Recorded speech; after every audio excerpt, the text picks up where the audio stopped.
Hello student, my name is Nandini. स्वागत है आप सभी का एक बार फिर से हमारे इस न्यू करंट अफेयर सेशन में। आज के सेशन में हम चर्चा करेंगे कि कैसे अलग अलग 15 देशों के डिप्लोमेट जम्मू कश्मीर जाते हैं और जम्मू कश्मीर में चल रहे इलेक्शन वोटिंग प्रोसेस को अपनी आंखों से देखते हैं और क्यों उनके द्वारा ये कहा जाता है कि वे इस प्रोसेस से बहुत ज्यादा संतुष्ट हैं, सेटिस्फाई हैं और खुश हैं यहाँ पर चल रही वोटिंग को देखकर। साथ ही हम ये भी जानेंगे कि भारत की सरकार ने क्यों अपने ही क्षेत्र में चल रहे, अपने ही एक छोटे से क्षेत्र में चल रहे चुनाव को देखने के लिए दूसरे देश के डिप्लोमेट्स को भेजा या फिर उनको इनवाइट किया। क्यों ये डेलीगेशन जम्मू कश्मीर में गया, इसके पीछे क्या कारण है, उस पर भी हम चर्चा करेंगे। और जम्मू कश्मीर इलेक्शन से संबंधित दो इम्पोर्टेंट फैक्ट या कहे interesting fact, pink booth polling station, floating booth polling station क्या है, उस पर भी चर्चा करेंगे। उससे पहले मेरी आपसे एक छोटी सी रिक्वेस्ट है, अगर आप हमारे चैनल पर नए हैं तो चैनल को सब्सक्राइब कर लीजिए, वीडियो को लाइक कर दीजिए, क्योंकि जितने लोग भी वीडियोस देखते हैं बहुत कम लोग होते हैं जो चैनल को सब्सक्राइब करते हैं। चलिए स्टार्ट करते हैं। धारा 370 हटने के बाद ये पहली बार है जब जम्मू कश्मीर में स्टेट असेंबली के इलेक्शन कंडक्ट कराए जा रहे हैं। मैं आपको ये पहले भी बता चुकी हूँ कि सितंबर 2024 में जम्मू कश्मीर में विधानसभा के चुनाव होंगे और ये 3 अलग अलग फेजेस में होंगे। विधानसभा इलेक्शन जम्मू कश्मीर में कंडक्ट कराए जा रहे हैं। इसका पहला जो फेज है, फर्स्ट फेज 18 सितंबर को कंडक्ट कराया गया। सेकेंड जो फेज था वो 25 सितंबर को कंडक्ट कराया गया और अभी एक जो फेज है वो बचा हुआ है और 4 अक्टूबर के आसपास मतगणना भी स्टार्ट हो जाएगी। मतगणना के कुछ ही दिन बाद इसका रिजल्ट भी आ जाएगा। लेकिन जब सेकेंड फेज इसका कंडक्ट कराया गया, उस फेज में एक डेलीगेशन, फॉरेन डिप्लोमेट का एक डेलीगेशन, प्रतिनिधि मंडल जम्मू कश्मीर पहुंचता है और जम्मू कश्मीर में चल रही वोटिंग प्रोसेस को बहुत अच्छे से ऑब्जर्व करता है। और इन 15 देशों के सीनियर एनएसए में अमेरिका, नॉर्वे, सिंगापुर जैसे देशों के वरिष्ठ राजनयिक शामिल हुए। लेकिन अब क्वेश्चन ये उठता है कि भारत ने ऐसा क्यों किया? भारत की सरकार ने दूसरे देश के 15 डिप्लोमेट्स को इस वोटिंग प्रोसेस को देखने की अनुमति क्यों दी? इसके पीछे क्या कारण है? तो इसके पीछे जो कारण है वो एक ही है, वो है पाकिस्तान।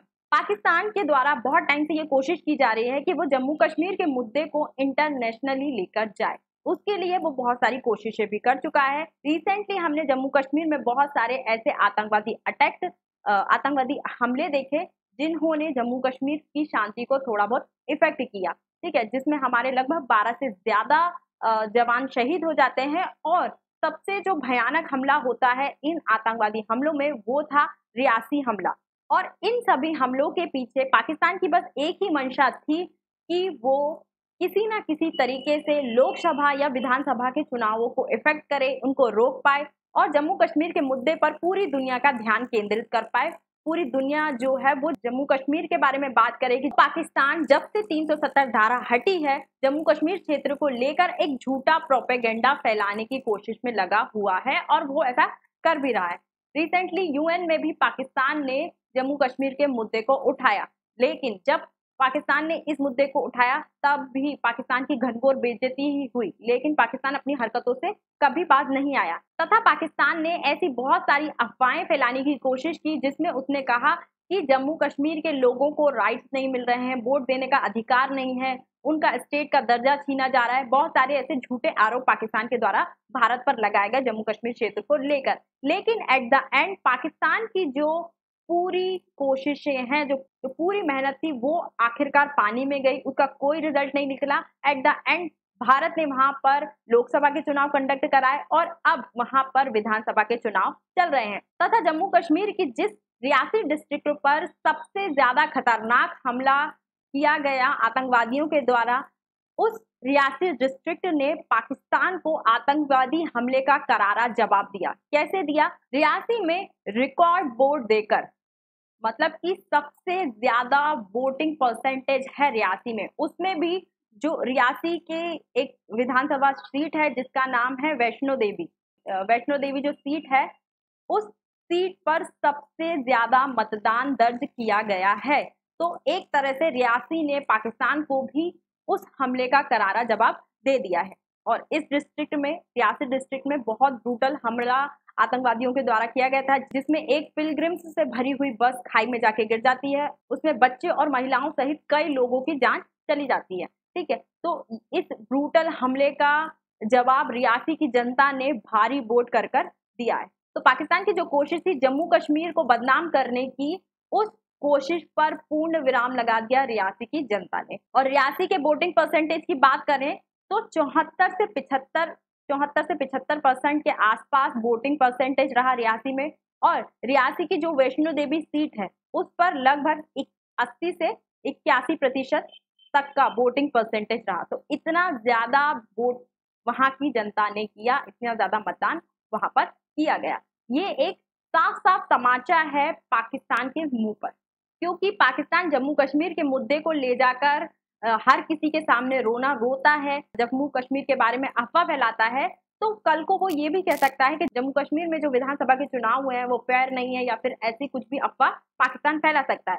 इसी सभी चीजों को काउंटर करने के लिए भारत सरकार ने ये कदम उठाया है। ऑफिशियली ये नहीं बोला गया है, लेकिन कहीं ना कहीं रीजन यही है। और जब वहां पर जो 15 डिप्लोमेट्स हैं उन्होंने विजिट किया, और जब वहां पर 15 देशों का एक प्रतिनिधि मंडल जम्मू कश्मीर की वोटिंग प्रोसेस देखने पहुंचा, तो वो विटनेस बन गए उस पूरी वोटिंग प्रोसेस का, कि वो किस प्रकार से पूरी तरीके से फेयर ट्रांसपेरेंट है और कितने शांतिपूर्ण तरीके से वहां लोग वोटिंग कर रहे हैं, सुरक्षा कैसी है, इन सभी चीजों को प्रमोट किया गया। साथ ही जम्मू कश्मीर के इलेक्शन को भी प्रमोट किया गया। तो एक प्रमोटिंग मिल गई। तो हम ऐसा कह सकते हैं कि जम्मू कश्मीर के विधानसभा इलेक्शन को, शांति को, सुरक्षा को प्रमोट करने की कोशिश भारत सरकार के द्वारा की गई। लेकिन ये भी क्वेश्चन उठने लगे, क्योंकि जो इलेक्शन है वो भारत का आंतरिक मामला है, और आंतरिक मामलों में विदेशियों को ऐड नहीं किया जाता, उनको इस आंतरिक मामले में दखल अंदाजी करने की कोई परमिशन नहीं दी जाती। लेकिन जम्मू कश्मीर के विषय में ऐसा पहली बार किया गया है 370 हटने के बाद। और इन 15 देशों के डिप्लोमेट्स ने केवल उस वोटिंग प्रोसेस को देखा नहीं, उसको एंजॉय किया। लोग जो वोटिंग करने आ रहे थे उनसे भी बातचीत की, वहां पर जो अधिकारी हैं उनसे भी सारी प्रोसेस कैसे चल रही है, कैसे वो जो पोलिंग बूथ है वो वर्क कर रहे हैं, कैसे वोट डल रहे हैं, कैसे सारी चीजें हैं जो प्रोसेस की, उस पर डीपली उनसे जानकारी भी हासिल की। जैसे ही ये प्रतिनिधि मंडल जम्मू कश्मीर पहुंचा, तो सबसे पहले ये प्रतिनिधि मंडल पहुंचा बांटगांव और ओमपुरा के मतदान केंद्रों को देखने। उसके बाद ये लालबाग गया, लालबाग पहुंचा ये डेलीगेशन। और लालबाग में सबसे इम्पोर्टेंट जो रहा वो रहा एसपी कॉलेज का एक pink polling booth. Pink booth क्या है? पिंक बूथ एक मतदान केंद्र था, एक स्पेशल मतदान केंद्र था, जिसका संचालन पूरी तरीके से फीमेल्स के हाथ में था, है ना। पूरी तरीके से इसको ऑपरेट फीमेल्स के द्वारा किया जा रहा था। फीमेल्स अधिकारियों की तैनाती वहां पर की गई थी। पिंक पोलिंग बूथ के अलावा एक और बहुत ज्यादा यूनिक और इंटरेस्टिंग बूथ जम्मू कश्मीर में बनाया गया। कश्मीर के श्रीनगर की डल लेक में एक फ्लोटिंग बूथ पोलिंग स्टेशन लगाया गया, जो कि बहुत ज्यादा इंटरेस्टिंग और यूनिक था। इसने भी डिप्लोमेट्स का ध्यान अपनी ओर आकर्षित किया। तो ये बहुत ज्यादा इंटरेस्टिंग फैक्टर रहा जम्मू कश्मीर इलेक्शन के लिए। डल लेक में एक यूनिक एक्सपीरियंस लोगों के द्वारा किया गया, और उन्होंने इस इलेक्शन में न केवल वोट डाला और बल्कि उस इलेक्शन को उन्होंने एंजॉय भी किया। ये इसलिए किया गया क्योंकि जो रोड्स हैं उनका बर्डन कम किया जा सके, और जो लोग हैं वो अपनी नाव से ही वोटिंग पोल्स तक पहुंच सके। अगर हम बात करें कि कौन कौन से देश के डिप्लोमेट्स इस चुनाव प्रक्रिया का गवाह बने, विटनेस बने, अगर हम उस पर चर्चा करें, इसमें शामिल थे America, Mexico, Guyana, South Korea, Somalia, Panama, Singapore, Nigeria, Spain, दक्षिण Africa, Norway, Tanzania, Rwanda, Algeria, Philippines सहित लगभग 15 देशों के डिप्लोमेट इस चुनाव प्रक्रिया के गवाह बने, विटनेस बने। और न केवल ये लोग जम्मू कश्मीर के वोटिंग का आई विटनेस बने, बल्कि इन्होंने उस वोटिंग प्रोसेस पर अपना फीडबैक दिया। अमेरिका के डिप्लोमेट का ये कहना है कि जो वोटिंग प्रक्रिया थी वो बहुत ज्यादा स्वस्थ, ट्रांसपेरेंट और एक लोकतांत्रिक प्रक्रिया थी। जिस प्रकार से एक डेमोक्रेसी में चुनाव होते हैं, मतदान होते हैं, ठीक उसी प्रकार से इस प्रोसेस को अंजाम दिया गया, इस प्रोसेस को कंडक्ट किया गया। और ये जो प्रोसेस थी जम्मू कश्मीर विधानसभा चुनाव की, ये कुछ कुछ अमेरिका के चुनाव से मिलती जुलती है, क्योंकि अमेरिका में भी मतदान केंद्रों को बनाने के लिए स्कूल्स का उपयोग किया जाता है। और जो साउथ कोरिया के डिप्लोमेट्स थे वो पिंक पोलिंग बूथ से बहुत ज़्यादा खुश थे और पिंक पोलिंग बूथ का कॉन्सेप्ट उनको बहुत ज़्यादा पसंद आया। उन्होंने कहा कि पिंक पोलिंग बूथ का जो कॉन्सेप्ट है बहुत ज़्यादा इंटरेस्टिंग है और ये लोगों को आकर्षित करता है कि आइए और वोट डालिए। तथा इन्होंने ये भी कहा कि ये पहली बार जम्मू कश्मीर में आए हैं और इनको यहाँ पर आकर बहुत ज़्यादा खुशी हुई। सिंगापुर के डिप्लोमेट्स का भी कुछ इसी प्रकार का फीडबैक रहा। उन्होंने कहा कि जो वोटिंग प्रक्रिया थी बहुत ज़्यादा स्वस्थ थी, लोकतांत्रिक थी और उनके देश से मिलती जुलती थी। तो एक प्रकार से जो जम्मू कश्मीर विधानसभा चुनाव हैं उनको बहुत ही ज़्यादा फेयरली कंडक्ट कराया जा रहा है, जिसके आई विटनेस बने हैं 15 देशों के राजन्यायिक। तो अब इस पर सवाल उठने की तो कोई गुंजाइश ही नहीं। तो आज के सेशन में इतना ही। आई होप वीडियो अच्छी लगी होगी। वीडियो अच्छी लगी है तो चैनल को सब्सक्राइब कर लीजिए, वीडियो को लाइक कर दीजिए और अधिक जानकारी के लिए आप हमारे टेलीग्राम ग्रुप या व्हाट्सएप ग्रुप से जुड़ सकते हैं। Thank you.